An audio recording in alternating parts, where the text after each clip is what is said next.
sou João Vitor Xavier e esse é o CNN Esportes SA. Toda semana um entrevistado para falar sobre a relação do esporte com o mundo dos negócios. E hoje o assunto é a gestão das arenas esportivas do Brasil. E para falar sobre isso, recebo Richard Bois, que é o CEO da Arena 360, que cuida do Mané Garrincha em Brasília e que está na disputa de várias outras arenas pelo Brasil. Vamos conhecer um pouquinho dessa arena construída para a Copa de 2014 e do momento no Brasil que vive essa novidade pós-Copa 2014. Administrar uma arena não é tarefa fácil, ainda mais quando se trata do estádio mais caro de uma Copa do Mundo. Esse é o desafio que o CEO, Richard Bois, abraçou quando a Arena BSB passou a administrar o estádio Mané Garrincha, principal equipamento do Complexo Esportivo de Brasília, que é o maior do país. O estádio tinha virado um elefante branco com o término da Copa de 2014, mas agora é um dos principais palcos de entretenimento do Brasil, recebendo shows e eventos internacionais. Mesmo assim, o esporte não pode ficar de lado. Richard Bois é o convidado do Esportes SA de hoje e vai responder como conciliar o entretenimento e o futebol na administração de uma arena. Richard, obrigado pela presença. A gente vive um novo momento no Brasil depois da Copa de 2014.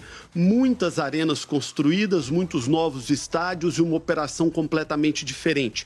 Uma delas está na sua responsabilidade, que é a Arena de Brasília, o estádio Mané Garrincha, que foi um dos mais caros construídos para a Copa de 2014. Obrigado pela sua presença.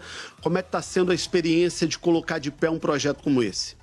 Ô João Vitor, primeiro, obrigado a você, obrigado à CNN, obrigado ao seu público por se interessar por esse assunto aqui. Eu quero dizer que é um prazer, um privilégio, uma honra estar na CNN, um veículo com tanta repercussão internacional e trazendo o que tem de melhor do mundo para o Brasil com o tempero local. É um pouco o que a gente está querendo fazer também, pegar um pouco da experiência mundial de administração de arenas, ver o que funciona lá fora, adicionar o tempero, adicionar o conteúdo, adicionar o flavor nacional e fazer as coisas rodarem. Nós, como você colocou muito bem, durante a Copa foram feitos grandes arenas, foi um investimento muito grande em infraestrutura e não se deu tanta atenção à gestão, à operação. E a gente sabe que a infraestrutura sem operação, sem gestão, é a receita do fracasso, a receita do sucateamento rápido. A gente vê não só no Brasil, em outros países, todo mundo viu aí o que aconteceu com Atenas na Olimpíada de 2000, em 5, 6 anos, tudo abandonado. Eu participei, tive o privilégio de participar da Copa de 2014 na gestão da infraestrutura e vi uma série de oportunidades, entre elas o nosso querido Mané Garrincha, hoje a Arena BRB, um estádio muito bem localizado, sem conteúdo. E o desafio foi trazer conteúdo, trazer gestão, trazer o público que passava em volta para ir ao estádio, para conhecer o estádio e para gostar e curtir do estádio. Eu acho que a gente, hoje, depois de 4 anos de concessão com 2 de pandemia, a gente conseguiu atingir alguns desses objetivos iniciais. Pergunta básica inicial é: a arena esportiva é um bom negócio no Brasil? Olha, eu acho que está ficando um bom negócio. A gente está criando uma cultura aqui, tem outras bem geridas aqui, tem o Allianz aqui em São Paulo, tem outras arenas que estão criando essa escola. E acho que o público, tanto o pessoal do esporte que está ligado em negócios, quanto o pessoal do entretenimento, a tribo do entretenimento, estão vendo nessas arenas como espaços úteis. Um campo de futebol, um estádio de futebol vai ter no máximo 70, 80 jogos por ano. É fisicamente impossível fazer mais do que isso, porque datas de calendário e tudo mais. E isso sobra 280 dias. O que fazer? Deixar o estádio vazio? Não, vamos encontrar conteúdo. Eu tenho muita satisfação de dizer que esse ano nós vamos fazer 400 eventos em Brasília, ou seja, mais de um evento por dia. Nem todos eventos, shows internacionais, mas a gente consegue manter, eu diria que praticamente todos os dias hoje a gente tem algum tipo de conteúdo, algum tipo de show, algum tipo de evento, algum tipo de palestra, algum tipo de aula acontecendo no estádio. A gente está vendo aqui uma ruptura daquilo que foi muito falado na época da Copa do Mundo. A Arena de Brasília sofreu muitas críticas, desde problemas de custo, de dinheiro público, daquilo tudo que foi discutido na parte política, mas também uma crítica muito grande era, olha, Brasília não é uma cidade com grandes times, Brasília não é uma cidade com a tradição do futebol. E você está dizendo aqui que hoje a Arena BRB recebe mais de 400 eventos por ano. Como é que tem sido essa trajetória para que uma arena que no início muito se dizia que seria um elefante branco, não seja nem um elefante nem branco, seja um equipamento muito útil para a cidade? Olha, eu acho que é um elefante branco, sim, mas é um elefante branco que a gente colocou uma sainha cor-de-rosa, ensinou a cantar e a dançar. Todo mundo quer ver esse elefante. A gente não pode... Ele é um prédio majestoso, um prédio grande, né? Até esse termo elefante branco vinha porque os marajás lá na Índia, no Sudeste Asiático, tinham os animais raros e queriam ter e as pessoas iam para ver. Tinha um custo enorme, mas as pessoas iam para ver. A gente adotou esse espírito e a gente quer que todo mundo vá para ver, vá para conhecer, vá para entender o que funciona. E o nosso desafio é buscar conteúdos que atendam ao interesse de uma ampla gama de pessoas. Nós estamos terminando a Casa Cor pelo 2º ano lá. O que tem de mulheres que mal sabem, sabe aquele estereótipo da mulher que está vendo futebol, esse de preto aí no meio, de que time que é, esse perfil está indo ao estádio para ver Casa Cor.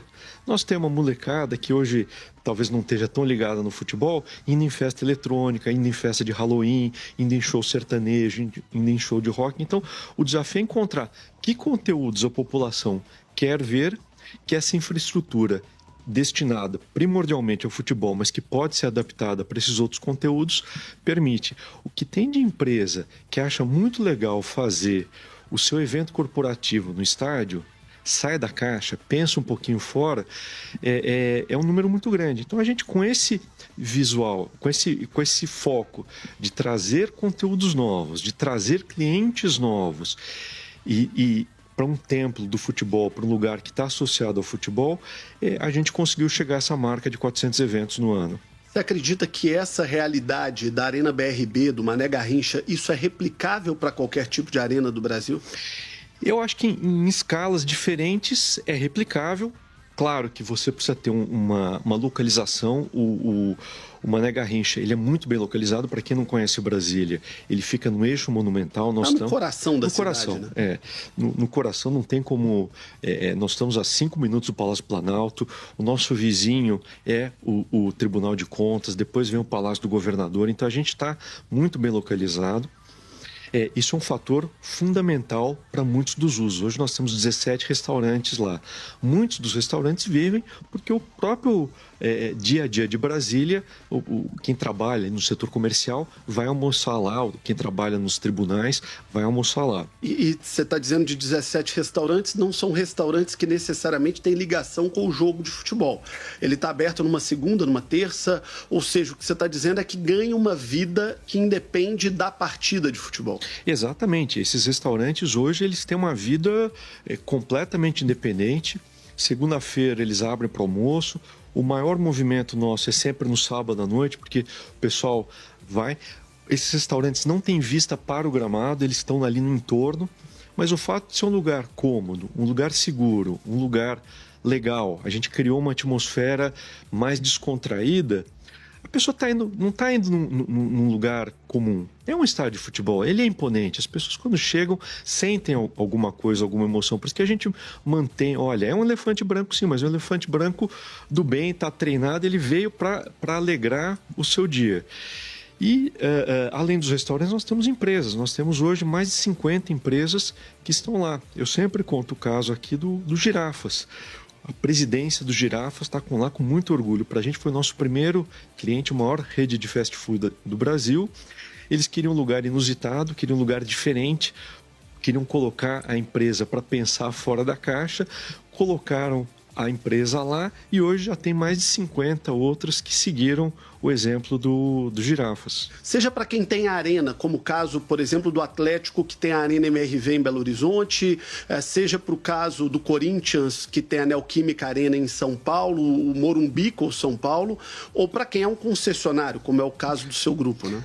Sim, eu diria que tem uma diferença tênue, mas ela existe. Se o estádio é do time, ele está indo associar, a presença do time é tão forte que ela faz um pouco de sombra sobre o espaço, sobre o monumento, sobre o prédio, sobre a edificação.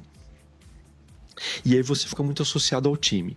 E se é associado ao time, tem ônus e tem bônus. Tem um monte de empresas que fazem muitos negócios com os times. A gente está buscando empresas de um perfil um pouco diferente. Elas não estão associadas a um time de futebol, elas estão associadas a um espaço. Como nós não temos time, o nosso foco é todo em beneficiar o espaço. A gente pensa no torcedor como cliente. Então eu estou preocupado onde ele vai estacionar o carro, como é que ele vai entrar, qual é a via, se está bem identificado ou não. O time vai ter sempre a preocupação com o time, até porque o time é o negócio principal, né? Então eu acho que talvez o que a gente esteja fazendo um pouco diferente dos outros é valorizar o imóvel, o monumento que a gente tem em mãos e não necessariamente o time que está associado. Quando a gente fala da sua empresa, a Arena 360, ela hoje está na disputa por outras arenas do Brasil. Vocês estão na disputa pelo Serra Dourada, em Goiânia, vocês estão na disputa pelo Maracanã e vocês estão na disputa também pela Arena Barueri. Queria passar um pouquinho por cada um desses casos, começando pelo mais emblemático de todos, que é o Maracanã. Vem aí uma disputa que promete ser muito quente, porque de um lado tem o consórcio do Flamengo com o Fluminense, que já cuida do Maracanã hoje. O Vasco fala em participar dessa disputa junto com a W Torre, que tem a Arena do Palmeiras em São Paulo, e vocês também estão nessa disputa. Como é que vocês acreditam que vai ser essa disputa pelo Maracanã? E no seu caso aqui, né, nós não estamos com as outras duas partes de disputa, mas como é que vocês pretendem apresentar uma proposta que seja viável e vantajosa para o Maracanã? Olha, vai ser uma disputa que vai seguramente marcar o destino que o futebol brasileiro vai seguir nas próximas décadas, porque ela vai responder algumas perguntas fundamentais. Primeiro, o Maracanã é de algum clube ou o Maracanã é do futebol brasileiro, é do futebol carioca?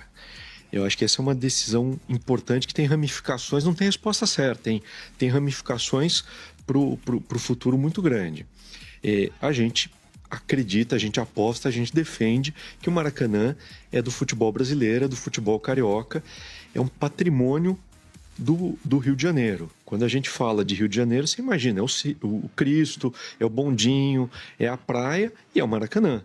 Não necessariamente nessa ordem. Para muito turista, até o Maracanã vem antes de algum dos outros monumentos que eu acabei de citar.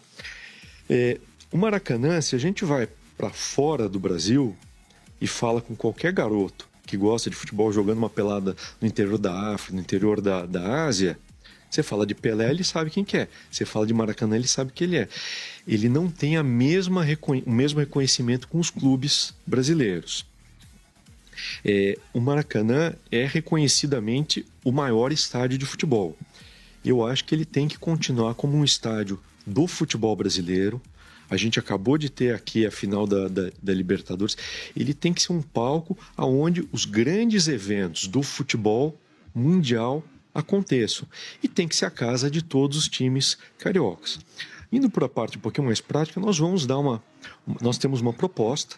A nossa proposta é que todos os times do Rio poderão e deverão jogar no Maracanã. Os 4 grandes com uma prioridade maior e dentro dos 4 grandes, os times que não têm estádio, como Flamengo e Fluminense não têm estádio de porte, têm uma prioridade a mais nas datas. Então a ideia é que o Flamengo possa jogar os seus jogos lá, o Fluminense possa jogar, o Vasco, quando precisar, quando for um jogo que não cabe em São Januário, vai para o Maracanã, e o Botafogo, se tiver alguma dificuldade no Engenhão, de agenda, de data, de reforma, de show, que se sente em casa também no Maracanã. O Maracanã, por muitos anos, foi de todos os times do Rio. a gente acha que esse foi o período áureo do Maracanã e a gente quer resgatar isso. E, além disso, a gente vai trazer para o Maracanã essa proposta de gerar turismo, de gerar negócios, a comunidade da Tijuca vai ter um ponto de referência. O que pode ser feito no Maracanã quando se pensa naquilo que vocês têm feito na Arena de Brasília? O que pode ser feito, o que pode ser pensado em paralelo para o Maracanã? Olha, a gente tem, por exemplo, como eu já falei, o Esfera, que são escritórios dentro do estádio. Eu tenho certeza que no Rio de Janeiro tem dezenas de empresas, dentre as milhares, dezenas de milhares de empresas que estão sediadas no Rio de Janeiro, a gente vai encontrar 50 ou 100 que têm o interesse em ter seu escritório dentro do estádio de futebol, de apresentar no seu cartão o Maracanã, de colocar na sua imagem institucional, estou no Maracanã. A gente vai ter que achar essas empresas e levar para lá. Eu tenho certeza que tem também dezenas de restaurantes que estarão interessados em colocar lá e que o público do entorno, seja da Tijuca, seja da cidade do Rio de Janeiro, seja do estado, seja dos turistas, vão gostar de ir lá almoçar, jantar. A gente criou sempre um clima que é meio balada, mas não é muito balada, mas também não é um restaurante tradicional. Quem não conhece, vá conhecer o nosso Mané, vai ver que é um negócio muito legal. Isso dá para levar para o Rio de Janeiro, cai muito com esse perfil descontraído, alegre, extrovertido do carioca. Então esse é um outro produto que vai muito para lá. A gente tem um outro produto que chama Modesto, que é uma casa noturna voltada para garotada, público de 20 a 30 anos, com música, shows de até 3, 4 mil pessoas. Isso também dá, a gente até já viu alguns lugares lá que dá para levar. Isso também não atrapalha em nada o futebol, mas gera um conteúdo adicional. No Maracanã, a gente acredita que tem que melhorar muito o museu. O Maracanã, como eu falei, é um destino internacional. Qualquer turista que vem ao Brasil sabe o que é Maracanã. E o museu não está à altura, o museu precisa ficar melhor, a gente precisa melhorar a experiência. A gente tem uma série de outros conteúdos do Rio de Janeiro que hoje o turista não consegue experimentar. Por exemplo, o carnaval. A gente quer levar uma experiência de carnaval, ou uma desfile de quadra, ou um ensaio. Já começamos a conversar com algumas escolas de samba, mas ter uma experiência de carnaval, talvez no Maracanãzinho, talvez uma área ali em torno do Maracanã, para o turista que quiser ir comer uma feijoada, ver um pouco de futebol e ver o samba, ele vai ter ali a versão compacta. Ele tem 1 dia, 2 dias para conhecer o Rio de Janeiro. Se ele passar uma tarde, uma noite com a gente, ele vai conhecer todos os aspectos da cultura. Mas vou fazer aqui o papel do advogado do diabo. Do outro lado, devem ter Flamengo, Vasco, Fluminense dizendo o seguinte: o Maracanã foi construído para o futebol e o futebol é a prioridade. E certamente na cabeça dos clubes deve vir o pensamento: nessa prioridade, o melhor é que esteja com os clubes. Como é que vocês contradizem a visão dos clubes a respeito desse modelo de gestão? Olha, os clubes estão certíssimos. O Maracanã é o templo mundial do futebol e vai continuar sendo. Não quer dizer que ele não possa ser mais, que ele não possa ir além. Mas 70, 80 datas para o futebol estão garantidas, estão mantidas. A nossa proposta vai ser muito clara nisso. O futebol sempre vai ter a prioridade. Agora, fora de temporada, ou encaixar um show que seja importante para a cidade do Rio de Janeiro. A gente vê hoje muitos shows com dificuldade de ir ao Rio de Janeiro porque o artista não aceita não tocar no Maracanã. Um artista internacional, às vezes fala: olha, ou eu vou no Maracanã, não vou num outro. Com todo o respeito ao Engenhão, mas o maior estádio é o Maracanã. Se o cara não vai ao Maracanã, ele não vai ao Rio de Janeiro. Então, tem eventos que são importantes para o Rio de Janeiro, são poucos, mas são relevantes. Agora, no dia a dia do futebol, a nossa proposta é que os times continuem tendo o Maracanã como a sua casa, a bilheteria vai continuar com os clubes, a tiqueteira vai continuar cada clube com a sua, o serviço de catraca, de posso ajudar, a operação no jogo, no dia de jogo, vai ser de cada jogo, de cada time.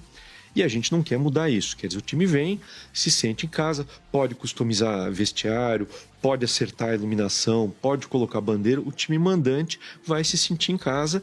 O que vai acontecer é que a cada jogo vai trocar esse cenário do estádio. a gente tem tido relações um pouco mais pacíficas e relações um pouco mais turbulentas entre as concessionárias, entre as construtoras e entre os clubes de futebol. Tivemos, por exemplo, uma relação muito conflituosa entre o Cruzeiro e a Minas Arena, que administra o Mineirão.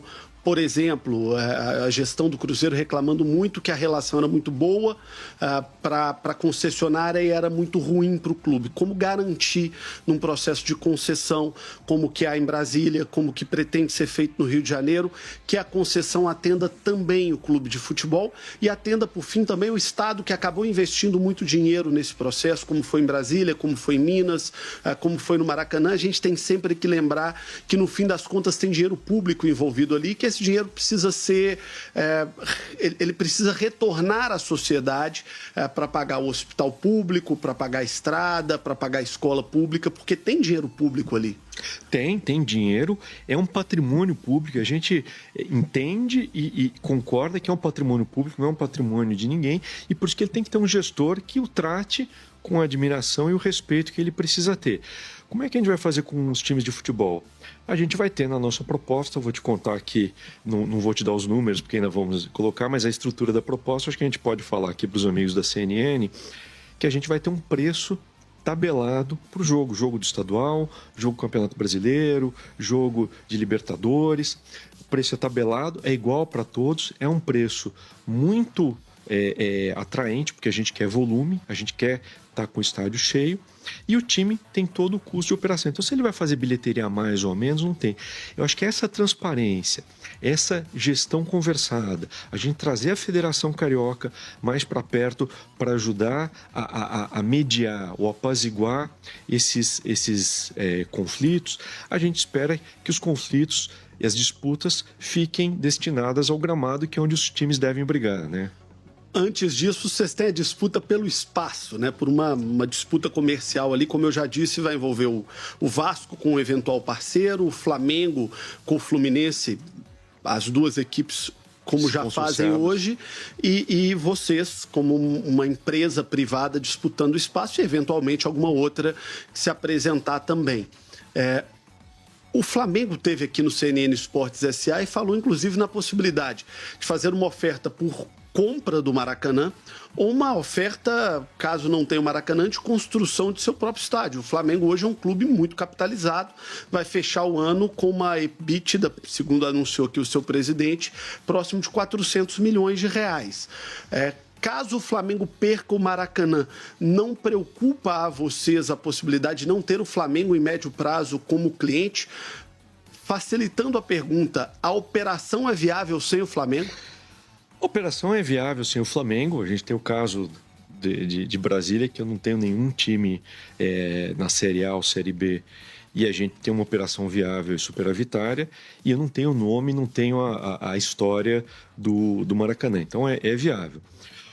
O Flamengo tem uma relação emocional de longa data com o Maracanã. E eu acho muito bom até o Flamengo ter o seu estádio, porque a verdade é que o ideal para o Maracanã seria que ele tivesse os jogos relevantes, os jogos emblemáticos.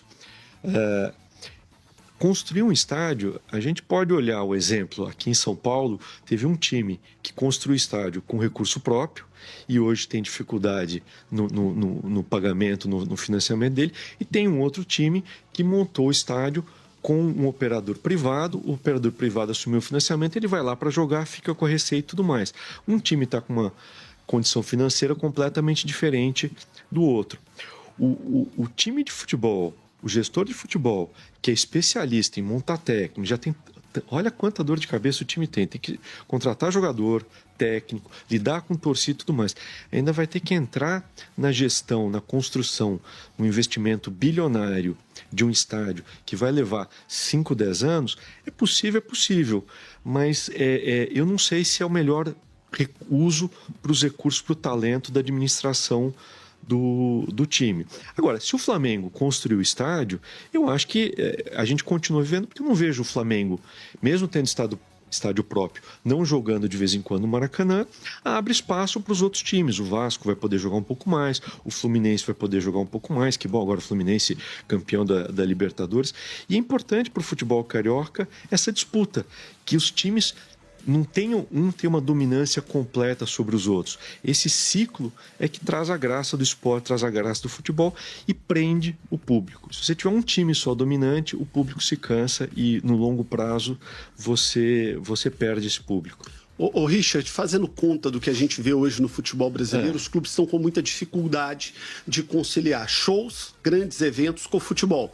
Foi um ano de um espetáculo de cenas lamentáveis de gramados pelo Brasil afora, né? Muitos problemas em vários estádios do Brasil. Como é que se concilia shows, grandes eventos com grama natural? Ou o caminho vai ser transformar tudo em gramado sintético? Olha, essa é uma pergunta complicadíssima de responder. Para o operador de estádio, o melhor cenário é o sintético, do ponto de vista de operação. Do ponto de vista de atração de cliente, é o comercial, é o gramado natural, perdão. Então, do ponto de vista de operação de estádio, a melhor solução é o sintético. Do ponto de vista comercial, o melhor é você ter o gramado natural. Os clubes preferem o gramado natural, né? Eles preferem, a maioria prefere. Como o nosso negócio é agradar o nosso cliente, que é o clube de futebol, é o cliente final e o clube de futebol, nós estamos com o gramado natural no Mané Garrincha e vamos manter esse gramado assim por um certo tempo. O que nós fizemos? Nós contratamos para o ano que vem 2 gramados plantados numa fazenda próxima, ali a menos de 2 horas do estádio, e nós vamos fazer o transplante dessa grama, que é uma grama chamada Ready to Play, que é uma grama que você planta, em 48 horas você pode jogar. Nós fizemos a experiência agora no Flamengo e Santos, só que nós tivemos uma infelicidade enorme. Esse gramado não estava pronto. Ali perto, tivemos que trazer essa grama. Só estava disponível uma parte no Rio de Janeiro, uma parte em São Paulo.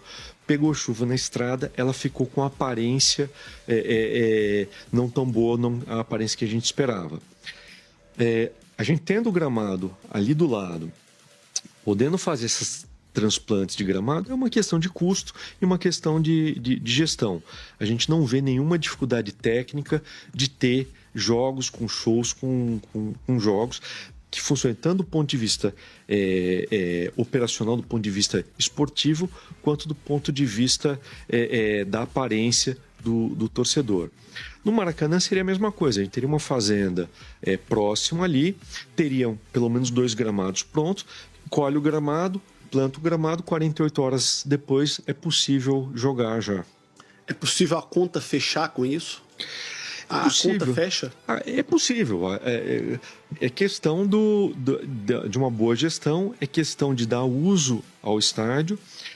Com esses outros usos que eu já falei, isso gera um caixa tão grande que a gente pode viver sem uma renda do futebol. E a nossa proposta é justamente a bilheteria do futebol fica com os clubes. É possível, sim, é possível. Vamos falar um pouquinho de branding, um novo momento que a gente vive no esporte brasileiro. Isso é muito comum no esporte americano, é pouco comum no esporte europeu e agora se torna também muito natural no esporte brasileiro. São grandes marcas dando nomes a grandes arenas. A gente tem o caso da Neoquímica com o Corinthians, do Allianz com o Palmeiras, o caso da MRV com o Atlético em Belo Horizonte e do BRB com a Arena Mané Garrincha em Brasília. Como é que está sendo essa experiência para um banco como o BRB entrando nesse mercado e o que essas grandes empresas ganham com isso além da visibilidade? Como é que funciona, quanto custa, o que a gente tem de dinheiro na mesa nesse negócio hoje? Olha, nós estamos falando aqui num canal de esportes, de negócios, então vamos falar de negócios. O naming rights dos estádios, no nosso caso, nós apresentamos um relatório para o BRB que no primeiro ano pós-pandemia, o investimento em mídia, o retorno em mídia gratuita que ele teve, auditado pelo Ibope, foi 5 vezes maior do que o valor da concessão. Então, para quem tem essa preocupação de expor a sua marca, de associar a sua marca, de fazer sua marca ser conhecida ou fixar melhor a marca, é um investimento muito barato. Porque além da quantidade, a gente tem que avaliar a qualidade. A pessoa, quando está indo num show, quando está indo num jogo, ela está num momento emocional e ela fala, estou indo na Arena BRB. Se você olhar toda a nossa comunicação, é a Arena BRB, os nossos crachás, as nossas camisas, todas são Arena BRB. Nós somos a Arena BRB. O cliente tem um retorno muito grande e o público começa a falar, é na Arena BRB, é isso, é aquilo. Isso, qualquer estudioso de marketing, talvez você já tenha tido alguém com esse perfil aqui no teu programa, vai dizer que esse é uma exposição muito boa. Hoje em dia está muito na moda o out of home, né? A mídia visual, a mídia fora de casa, a mídia externa.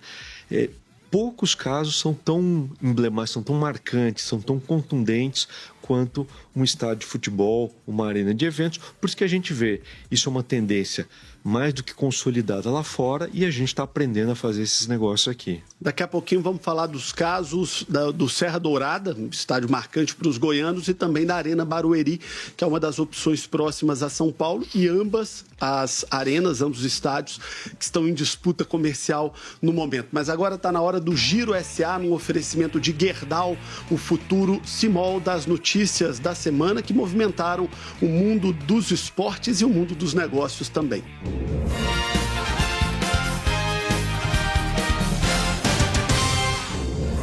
Oi, João! O nosso Giro SA de hoje começa com uma novidade no Flamengo. Isso porque o rubro-negro prepara um modelo mais popular de camisa para o início do ano que vem. Apelidada como Fan Jersey, o manto custará um pouco acima da metade do preço do uniforme oficial de jogo. A ideia do Flamengo é que o valor seja um pouco mais acessível para uma maior parte da torcida. E por falar em torcida, o Internacional atingiu uma marca muito importante essa semana. Isso porque o Clube Gaúcho chegou a 129 mil sócios ativos e chegou a faturar 8 milhões de reais por mês com o programa. O clube bateu o recorde que pertencia antes, a setembro de 2019.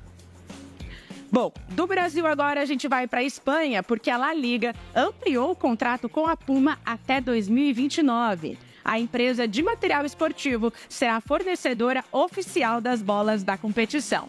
Com a renovação do contrato, a Puma chegará a 10 anos como parceira oficial da La Liga. Bom, já que a gente está falando em La Liga, um cara que fez muito sucesso com a camisa do Barça está investindo no eSports. Lionel Messi foi nomeado coproprietário da Cru Esports, que é comandada pelo compatriota Sérgio Agüero. A empresa atua nos jogos de League of Legends, Rocket League e Valorant. Fundada em 2020, Agüero atua como CEO e agora terá o atual vencedor da Bola de Ouro para ajudá-lo na administração da companhia. Bom, João, esse aqui foi o nosso giro de hoje. Como é de costume, eu rolo a bola para você aí no estúdio na sequência do CNN Esportes SA.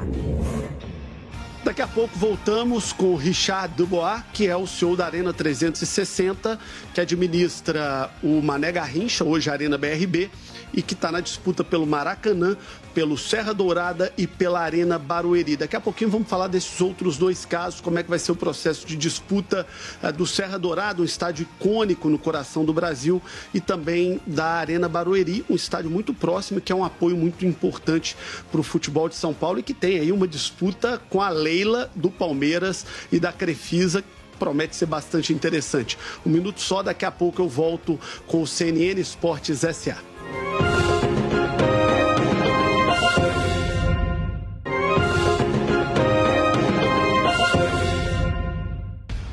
De volta com o CNN Esportes SA, hoje com o Richard Dubois, que é o CEO da Arena 360, que cuida da Arena BRB, o Mané Garrincha em Brasília, está na disputa pelo Maracanã, está na disputa pela Arena Barueri e também pelo Serra Dourada. Na Arena Barueri, você pegou uma disputa super simples, simplesmente com Leila Pereira, que é presidente do Palmeiras, do Grupo Crefisa, que economicamente é muito forte e desportivamente hoje também é muito representativo.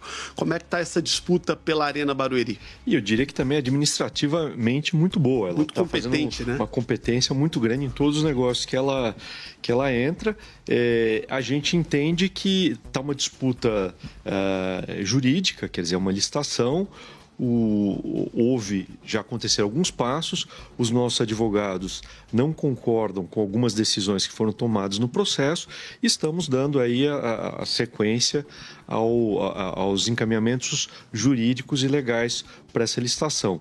Para nós é importante ter uma base em São Paulo, dentro da nossa estratégia a gente precisa ter uma base em São Paulo, uma base no Rio, uma base em Brasília, para poder, inclusive em shows e eventos, garantir as 3 praças, que são as 3 praças mais importantes do Brasil em termos de renda. Ou seja, o que você está dizendo é que quando se contactar um artista, vamos dar um exemplo aqui, Paul McCartney, disser para ele, olha, vem para fazer uma turnê, estamos oferecendo um grande estádio em Brasília, um grande estádio no Rio, um grande estádio em São Paulo.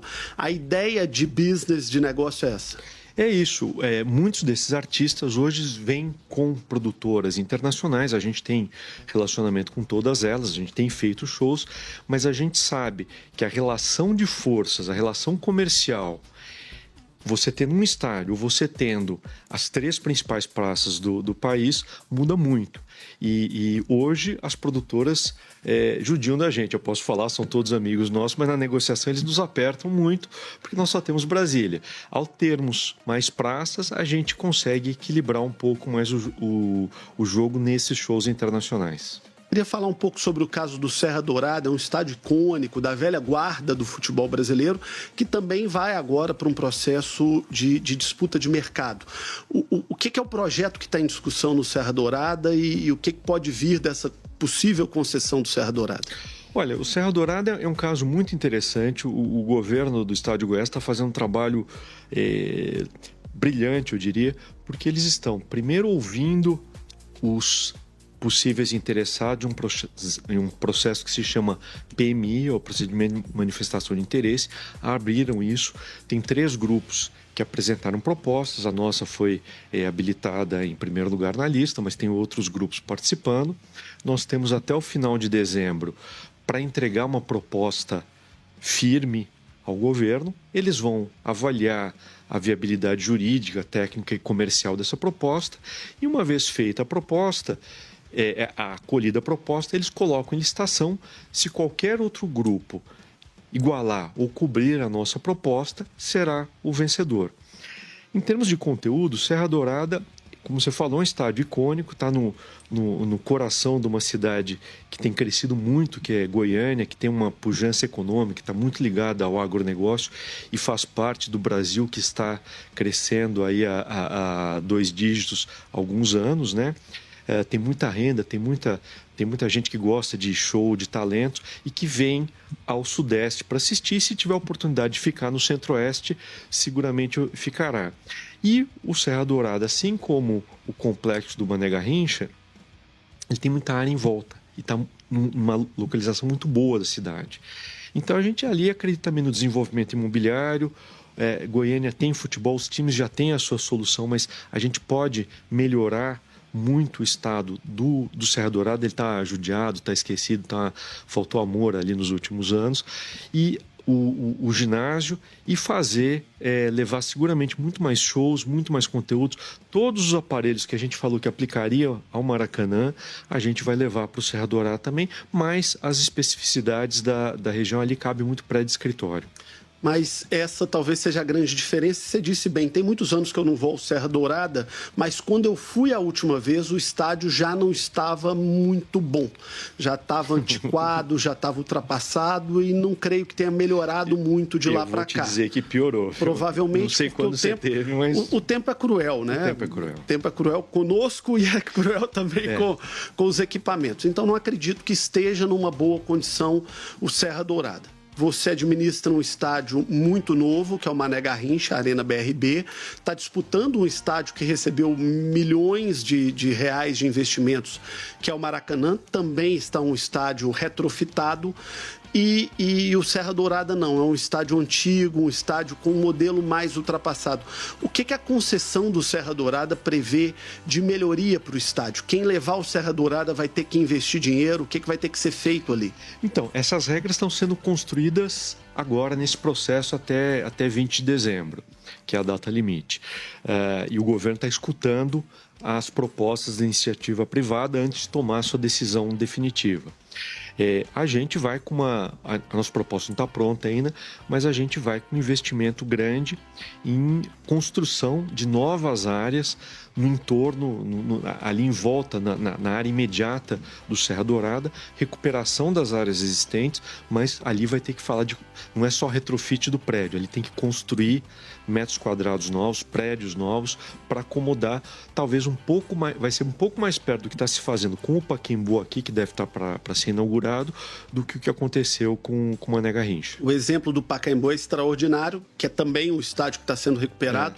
Então, a proposta para se colocar de pé o Serra Dourada é uma proposta que fala em retrofit, em investimento imobiliário, em possibilidade de shopping para conseguir colocar de pé o negócio. Shopping ali não dá para o público de Goiânia, que eu tenho certeza que tem uma audiência muito grande lá, não dá porque tem o shopping Flamboyant que fica próximo, mas escritórios, áreas corporativas, áreas de entretenimento, restaurantes, casa noturna, balada, festa, isso vai ter muita coisa no Serra Dourada se a gente ganhar. Mas é certo que é necessário um estádio reformado, né? Seguramente. Aquele Serra Dourada que temos hoje não será o Serra Dourada do futuro. Todos esses aparelhos, o ícone, a referência é o futebol. Mesmo que a gente não ganhe dinheiro com o futebol tem que estar lá, ele tem que brilhar, ele tem que ser motivo de orgulho, tem que ser motivo de aspiração, senão todo o entorno cai. O nível da régua é medido pelo nível do futebol. Então, se a gente não tiver excelência no futebol, o resto todo vai ter uma percepção de baixo valor. Por isso que a gente tem sempre feito o possível para encantar o torcedor do futebol, que ele saia falando bem, para que o estar no estádio de futebol passe a ser uma coisa legal, uma coisa agradável, uma coisa que emociona positivamente. Voltando para a Arena BRB, o Mané Garrincha tem a disputa agora da Supercopa do Brasil, que o estádio já recebeu, vai tentar de novo, recebeu a Supercopa do Brasil. De um lado, o São Paulo, campeão da Copa do Brasil, e do outro, todo mundo esperando ver quem é o campeão brasileiro. Então, olha, nós temos, das 4 Supercopas, nós tivemos o prazer, o privilégio de receber 3. Eu acho que aí o Arena BRB tem uma localização única, tem uma neutralidade, tem um espírito de paz em torno dela, que é ideal. Até por ser a capital do Brasil, né? É a capital do Brasil, a gente tem uma tradição de jogos muito pacíficos, muito tranquilos lá. Todos os times podem se sentir em casa, nenhum time vai se sentir preterido. Você imagina, tem o São Paulo, não sei quem vê do outro lado, hoje está despontando o Botafogo, tem outros aí na disputa. Então, já fica difícil ficar no eixo Rio-São Paulo. A gente, inclusive, gostaria que a CBF definisse no longo prazo o Mané Garrincha Arena BRB como a sede definitiva, a casa da Supercopa. A gente tem feito essa proposta consistentemente para a CBF. Vamos ver se esse ano a gente emplaca que a Supercopa passa a ser em Brasília sempre, e com isso a gente vai ter sempre casa cheia. A outra vantagem de Brasília é como a gente tem público de todo mundo. Brasília recebeu gente do Brasil inteiro, um caldeirão de cultura, talvez a melhor mistura do Brasil, o melhor reflexo do Brasil está lá. Para quem não conhece Brasília, não é só política e tribunais, tem muito mais coisa. Quem não conhece vai conhecer a capital do seu país. Tem torcedor de norte a sul, de leste a oeste, qualquer time que for jogar lá tem torcida, e é um lugar muito fácil, muito acesso. Temos o segundo maior aeroporto do Brasil. É muito fácil os torcedores irem e verem o seu time. Então a gente espera que a CBF entenda, julgue a decisão, claro, é sempre da CBF, mas que ela opte por Brasília. Nós estamos de braços abertos esperando por essa Supercopa. Richard, obrigado pela entrevista, sucesso na gestão da Arena BRB e também, eventualmente, de outras arenas que o Grupo 360 venha a fazer a gestão. Obrigado. Eu que agradeço mais uma vez a oportunidade e estamos sempre à disposição. Muito obrigado. Este foi Richard Dubois, ele que é CEO da Arena 360, que administra a Arena BRB em Brasília e está na disputa pelo icônico Maracanã, por estádios como Serra Dourada e também a Arena de Barueri. Esse foi o CNN Esportes SA no oferecimento de Gerdau. O futuro se molda. Semana que vem teremos mais um convidado especial para falar sobre o mundo do esporte, o mundo dos negócios. Obrigado pela sua audiência e até mais.